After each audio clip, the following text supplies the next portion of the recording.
Hi, let's get started. First off, I'm not a big fan of Halloween, but I am a big fan of suspense, and I am a big fan of jump scares. So I do generally don't mind playing games that are a bit more on the scary side, because they have that jump scare and suspense. They have that thing that you don't expect, which is something that I love to see. Sometimes you can see this in stories, but a lot of times you do kind of get this in horror games. So I want to give you 3 different jump scary horror games that I think that you may enjoy. Okay then, now that we've said that, let's begin and get on with the episode. Starting off with Left 4 Dead 2. Left 4 Dead 2 is a game about 4 survivors trying to escape a zombie apocalypse. In the game that you need to do this, you need to get from A to B and avoid different types of special zombies known as tanks, witches, and all that kind of stuff. Basically, you want to get and survive. If you or your team members go down, you can revive them, you can heal yourself up, and you can get from A to B. The story's really fun, and there's loads of different points where you press a button and the alarms go off and you're like, oh damn, zombies are coming, and you don't know what direction they're coming from, and they attack you from all directions, and it's just one of those games. This game is much better to play with friends, and it's so much better on PC, but you can play this on Xbox, and it's just a really fun game to get involved with. And if you do enjoy this game, then Back 4 Blood does do a lot of these same elements that you also might enjoy. Either way, these games have that really cool suspense, like you're in a place, you press a button, and suddenly zombies come from out of nowhere, and it's just crazy. So, you're always fighting off those waves. And this game is also so much better to play with friends, as it's a multiplayer game. Generally, when it comes to zombie games, there are so many out there, but I think this one definitely takes the crown for the very obvious reason that it's just groups and groups of zombies constantly attacking as you're trying to escape all the areas.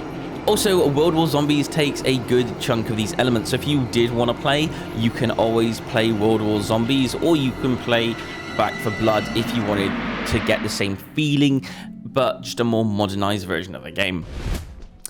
Yes, that was a very good suggestion. I do like Left 4 Dead 2, and I do own it. It's a very, very interesting game cover case, I'll give it that, but shall we move on? Next on the list, we have Alan Wake, and the fear factor in Alan Wake is very interesting. Personally, I'm not jump scared of this game. I'm more of a factor of I don't like going into the dark room, basically. It does give you a fear of being in dark places, which is really annoying. So this game has a day and night cycle, and it's really interesting. Like, you go around the town in the daytime, you look at things, discover things. It's really nice. And then in the nighttime, there's a forest, and inside the forest, it's pitch black, and there's a bunch of people that want to try and attack you. They're not normal people, they are invisible, ghosty people, and I don't know how to describe them. It's just a really creepy place. You will have an objective to get from one end of the forest to the other end of the forest, and personally, because you know what's in the forest, and you don't start off in the forest, you start off like in the roady area. So you start off in like a location where you're like, actually, I don't want to move to the forest, so I'm good. I'm going to stay right here. That's what the fear factor is for me. I don't want to go into the dark room. You do begin to realize if you don't go in there, obviously the game won't progress, so you do need to go in there. So you do need to like step into your fear for the game to continue and discover more stuff about this game, even though you don't really want to do it. So yeah, that game has a bit of a fear factor of I really don't want to walk into the dark room. Okay, moving on. You know what game I played when the 360 first came out? Yes, it was, apart from Halo, it was Prey. Yeah, it was interesting. Basically, in the first level, you get abducted by aliens. I think it's meant to be scary. I found it really funny. I think you would as well.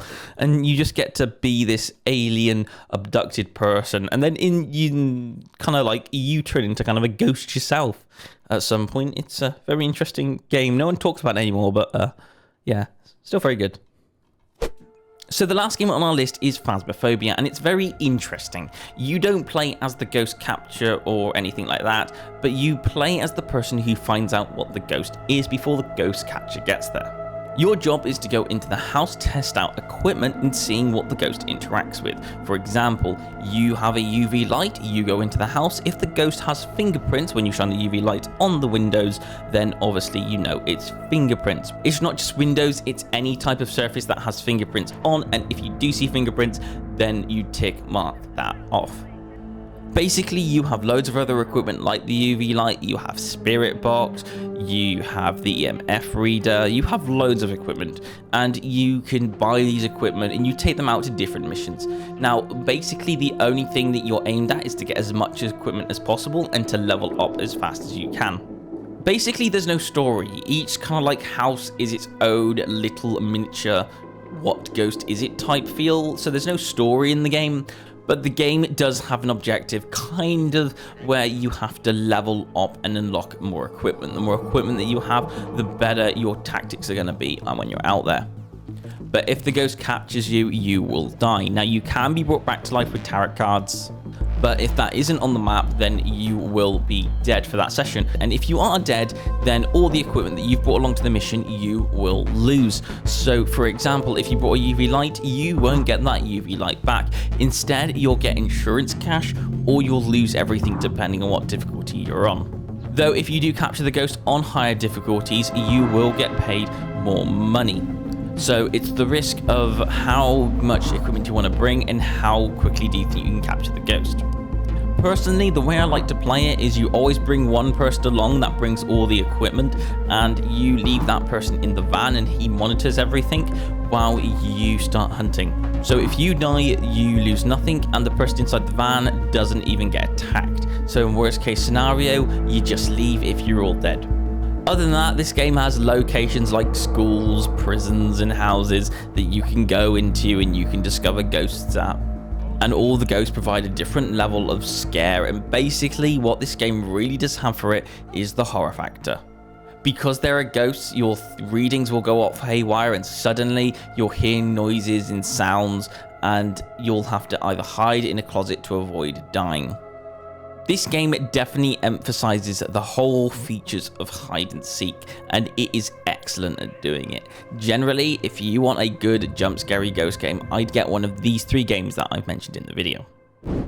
Anyway, so there you go. Which of these 3 games have you played, or which of these 3 games do you think that you'd probably enjoy playing? Again, this is completely up to you, and I think the first one is less jump scary, whereas the third one will probably make you jump out of your skin a bit more. So it's completely up to you which type of horror that you're looking for, what type of scare you're looking for. So tell me what you think in the comments down below, and I will see you guys on the next video. I will see you guys later. Goodbye.